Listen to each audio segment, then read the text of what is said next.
Lois Nadean Smith spent 19 years on death row, her life ticking away in a cell as the clock ran out.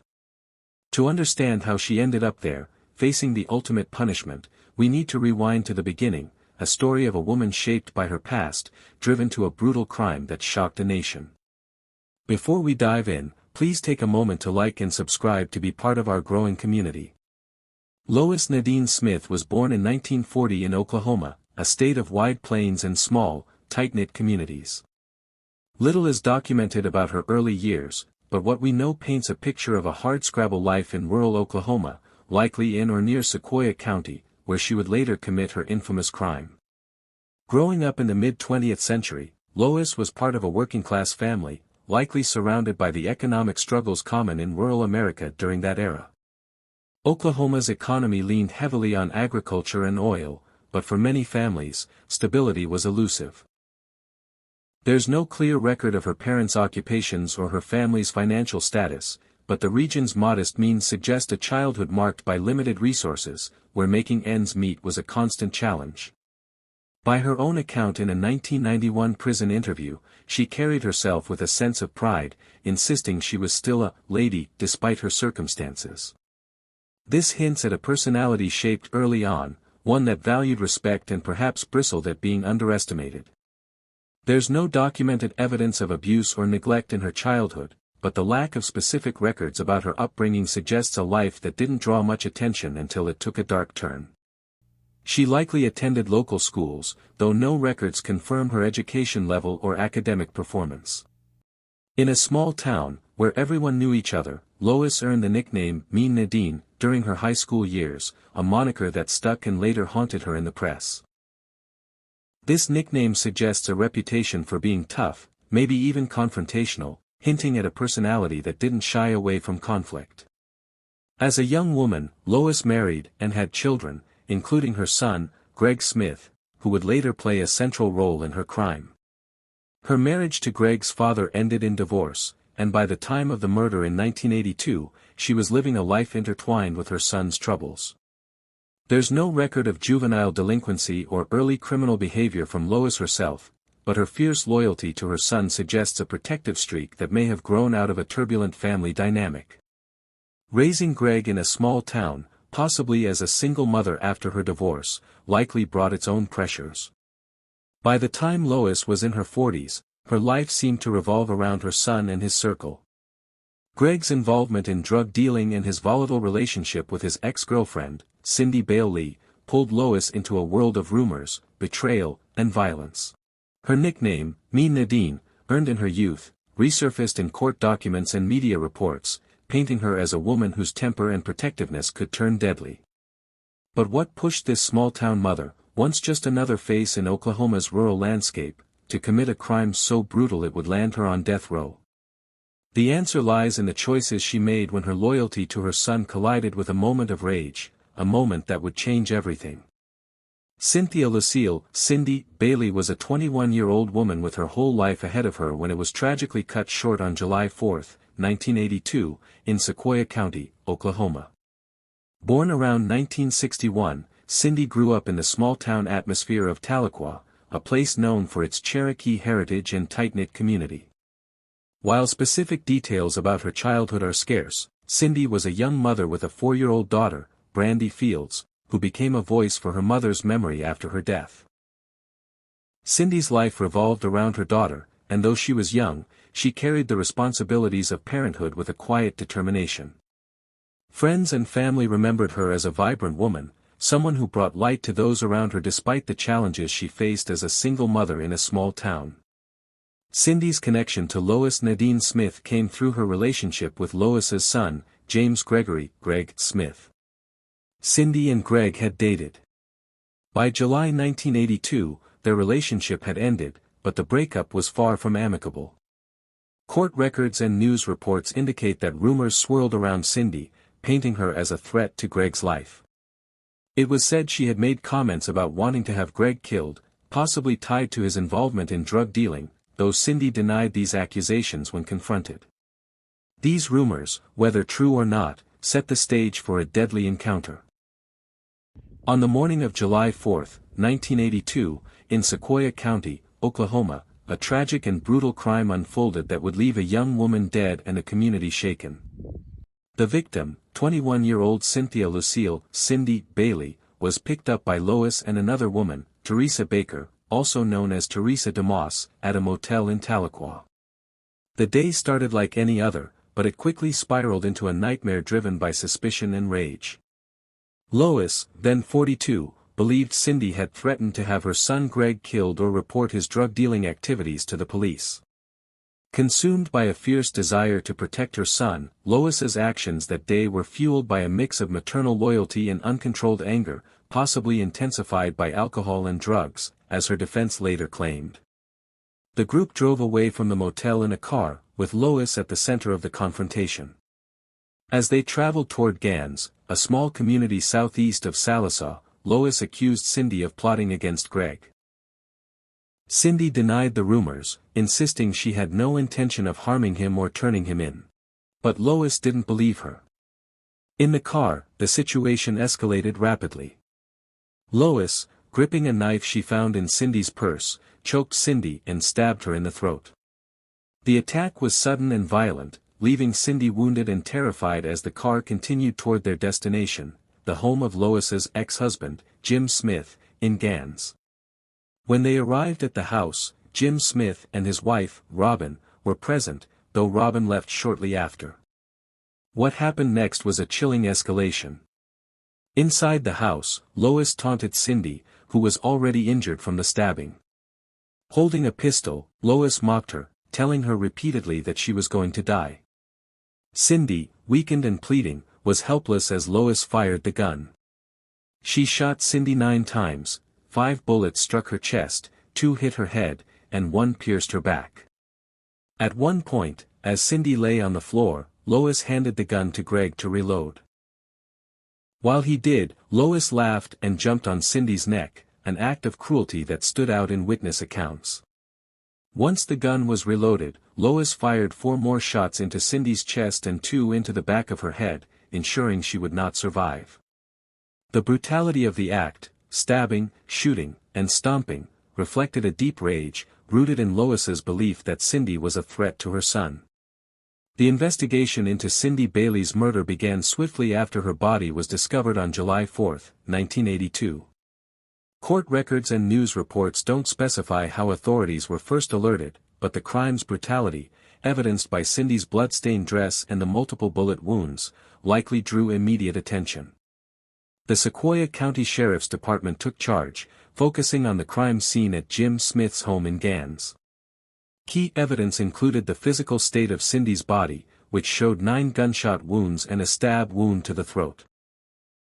Teresa Baker, who was in the car and at the house, became a critical witness. Though her role as a potential accomplice was debated, she testified about the events, detailing Lois's actions, choking, stabbing, taunting, and shooting Cindy. Teresa's testimony was pivotal, though the defense argued she had been granted immunity, a point raised in later appeals. Despite this, her account aligned with the physical evidence, strengthening the case. Jim Smith, Lois's ex-husband, was also present at the house but was not implicated in the planning or execution of the crime. His presence helped establish the timeline and location, though he was considered at most an accessory after the fact, and his testimony didn't require corroboration. Lois and Greg were arrested shortly after the murder, though exact details of their capture are not well documented. Court records indicate Lois retained a lawyer the day of the killing, suggesting she was apprehended quickly, likely within hours. There's no evidence she tried to flee or hide, and her arrest was likely straightforward given the small community and the presence of witnesses. Greg was also arrested, charged as a co-defendant. Lois did not confess outright but later testified at her trial, admitting to stabbing and shooting Cindy but claiming she didn't intend to kill her, a defense that didn't sway the jury. The investigation moved quickly to trial. Lois's case was severed from Greg's at the defense's request, as evidence pointed heavily to her as the primary shooter, which could have prejudiced Greg's case. Her trial began on December 6, 1982, in the District Court of Sequoyah County. The prosecution presented a compelling case, Teresa's testimony, the physical evidence of Cindy's wounds, and the blood-stained dress painted a clear picture of Lois's actions. The jury found Lois guilty of first-degree murder and, after a second-stage proceeding, sentenced her to death, citing two aggravating factors. The murder was especially heinous, atrocious, or cruel, and Lois knowingly created a great risk of death to more than one person. Greg was tried separately, convicted of murder, and sentenced to life in prison. For 19 years, Lois lived at the Mabel Bassett Correctional Center in Oklahoma City, the state's primary facility for women, where death row inmates were housed in a segregated unit. Life on death row was stark and isolating. The cells were small, typically 8 by 10 feet, with a bed, a toilet, and a sink, offering little comfort. Inmates spent about 23 hours a day in their cells, with 1 hour for exercise in a small, enclosed yard. The environment was heavy with routine and restriction, meals were served through a slot in the door, and contact with the outside world was limited to approved visitors and mail. Lois, known as Mean Nadine from her high school days, carried a tough reputation, but prison records and reports suggest she adapted to the rigid structure of death row. There's little documented about her daily routine, but like most inmates, she likely spent her time reading, writing letters, or watching a small TV if she had access. Her interactions with guards and inmates are less detailed in records, but death row's isolation meant limited contact. Women on death row, like Lois, often formed cautious bonds with others in the unit, though the small number of female death row inmates in Oklahoma, only 3 in 2001, meant she had few peers. She likely dealt with guards professionally, as no reports mention disciplinary issues. Her behavior seemed to soften over time, possibly due to the weight of her sentence or the influence of her spiritual advisor, who was present at her execution. Lois showed signs of remorse as her execution neared. In her final appeals, her attorneys argued she was under the influence of alcohol and drugs during the murder, suggesting she wasn't fully in control, a claim that didn't sway the courts.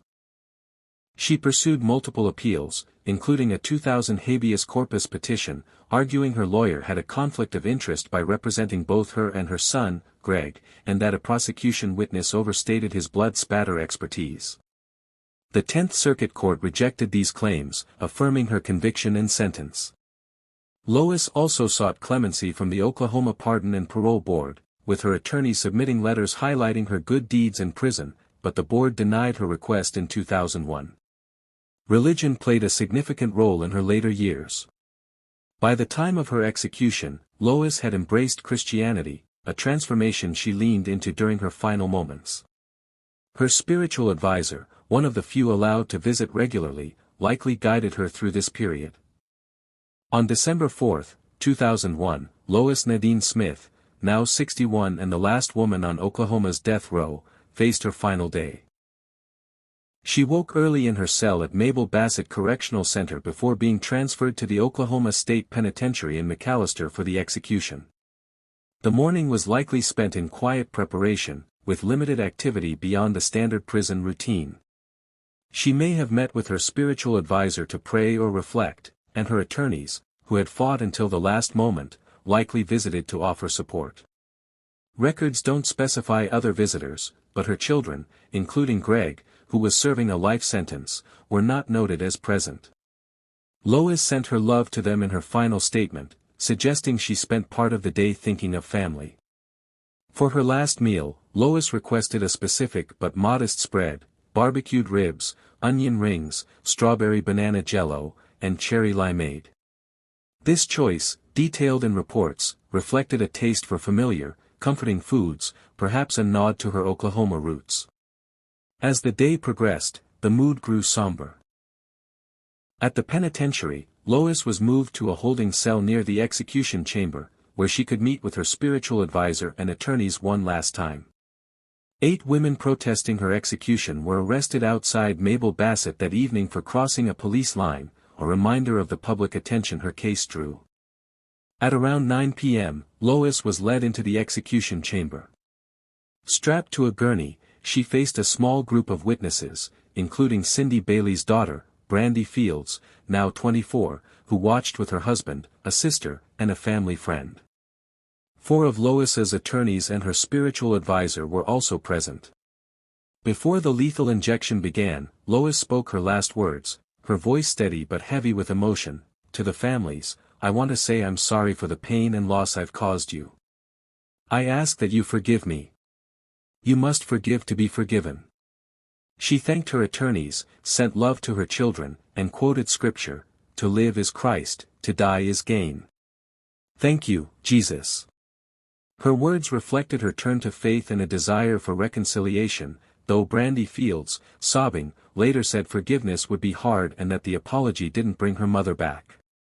At 9:11 p.m., the lethal injection, a mix of chemicals designed to stop her breathing and heart, was administered. Lois was pronounced dead at 9:13 p.m., just 2 minutes later, marking the end of her 19-year journey on death row. The execution, Oklahoma's 17th that year and the third of a woman, was swift and clinical, carried out in the sterile setting of the penitentiary's death chamber. For Cindy's family, it was a moment of closure but also a painful reminder of their loss. For Lois, it was the end of a life marked by a single, horrific act that defined her final 2 decades. But as the gurney was wheeled away, one question lingered: could a woman who committed such a brutal crime truly find redemption in her final moments, or was her remorse too little, too late? Lois Nadean Smith's story is one of rage, regret, and a long wait for justice. What do you think shaped her path to that fateful day in 1982, her loyalty to her son, her past, or something deeper? Share your thoughts below.